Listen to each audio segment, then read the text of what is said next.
Hello again, sorry if you can hear the fans, but it is stinking hot in Australia. As always, thanks to my wonderful patrons for making these episodes possible. Now then, let's discuss Robyn Hill and her narrative role, and more to the point why it was so necessary that she serve as Ironwood's foil. First and foremost, Ironwood and Robyn are contrasted constantly, not in person but by their pervasive presence across the city of Mantle. We are reintroduced to Ironwood blaring out propaganda about how dangerous the world outside is, but how he will keep them safe, followed by Winter reinforcing his message all across Mantle.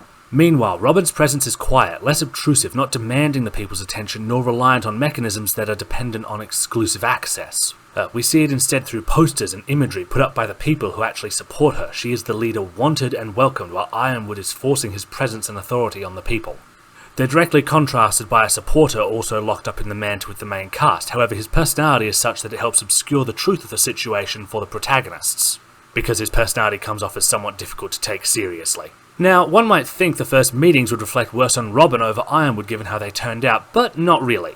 After all, it was Ironwood's elite forces, rarely seen in Mantle, who arrested our protagonist for unlawful weapon usage defending the civilians, despite Crow being a huntsman. The idea that they were doing this over the stolen manta doesn't fly because they ignored Maria, meaning the evidence was not even circumstantial. Now, Ironwood did present himself in a rather affable and open fashion following this, however that doesn't end up being wholly truthful. Why? Because when we first meet Robyn Hill, she and her happy huntresses have erected a barricade between the road and Amity Coliseum. It is here that Robyn reveals Ironwood's lie of omission. Those supplies RWBY, Penny and Crow were innocently escorting, purchased, marked and planned for Mantle, which was already established having weak and out-of-date defences by the Grim breaking in, Clover's narration and Watts' own observations. In response to these justified accusations, Clover attempts to be evasive, outright lies, and ultimately falls back on using Ironwood's authority to basically demand Robyn let what is functionally an embezzling scheme off scot-free because the General said so. It's only the dual effect of Robyn's seeming respect for Penny and the threat she poses that caused her to back off, going full Robyn Hood and reclaiming what was taken from the people then and there. This serves to establish Robyn as someone very straightforward and honest, but who will not be swayed by appeals to authority in favour of what's right, while also serving to highlight Ironwood's lack of care and not wholly honest, let alone legal or moral conduct.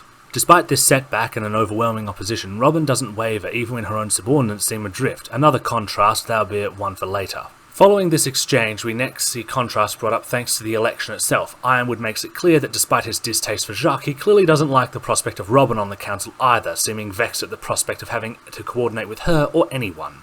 Meanwhile, despite her own subordinates clearly not being fond of the Aesop's presence, Robyn establishes herself as someone who will reach across the aisle and who genuinely does want to work together, or at the very least respects the necessity of it. Her speech also proves a useful contrast when it comes to addressing the idea of Mantle and her people, both in how they talk about it and are viewed in turn.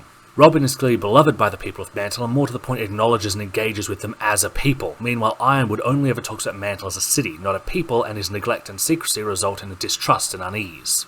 Then the election massacre happened. Jacques steals the election, and Mantle remains neglected and in danger thanks to its not updated security and crumbling infrastructure. Following that, and to quote Clover of all people, the happy huntresses have gone full vigilante. I'd like to make a note to say that taking back stuff stolen, even by a government, is not terrorism, because I've legit seen people argue that, but no. Terrorism involves, terror and murder of civilian targets, not taking medals from military convoys. But to the point, this shows just how difficult it is for Mantle's leadership to even come close to getting the people the resources they need to survive in safety. Meanwhile, Ironwood can take everything from them with the stroke of his pen in an office from which he can't even see the city he's robbing. Similarly, Ironwood lies to the people of Mantle about where their resources will be going. In contrast, Robyn returns what is theirs and bolsters their confidence to the point where they can turn down the military's demands until their city is made safe. Also, idle aside, but the simple fact that Ironwood neglects Mantle, a city he is both obliged to protect and also that Atlas relies on to even function, should be a pretty big tell that this is not the guy you want leading the world in a charge against Salem, because he will screw everyone else over to protect Atlas, or whatever big brain plan he has in the works. And the moment you start seeing people as expendable, yeah, that's when you become a problem, especially in a hope punk series like RWBY. Anyway, back on topic. Despite efforts by Blake and Yang to bridge the divide, we see highlighted how Ironwood's refusal to let others in on his plans is self-sabotaging to said plans. Along with the fact that despite technically being a criminal and the risks involved, Robyn is still perceived positively both by the people of Mantle and the heroes. Meanwhile, Ironwood's already low stock is plummeting. On a briefly optimistic note, we also get to see how when Ironwood does let others in and does collaborate, that things improve immensely, from inspiring the people of Mantle, regaining or gaining the trust of the heroes and happy huntresses, and sabotaging Tyrion and Watts' plans.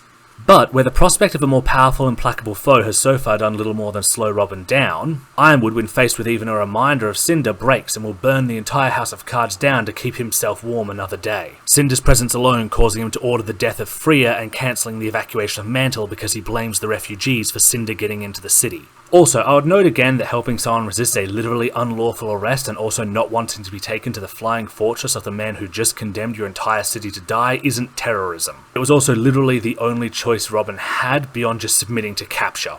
But moving on, even in V8 with Robyn separated from the action, she shows her contrasts with Ironwood.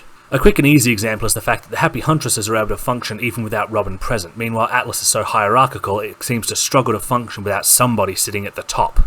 But in more personal examples, despite being bereft of contact or the ability to help, she uses what little she has to try and bolster Crow, helping him through something very painful and never losing her resolve or standards. To the point of turning down a chance at catharsis and revenge to instead focus on helping save everyone and happily collaborating with others to do so, even former enemies.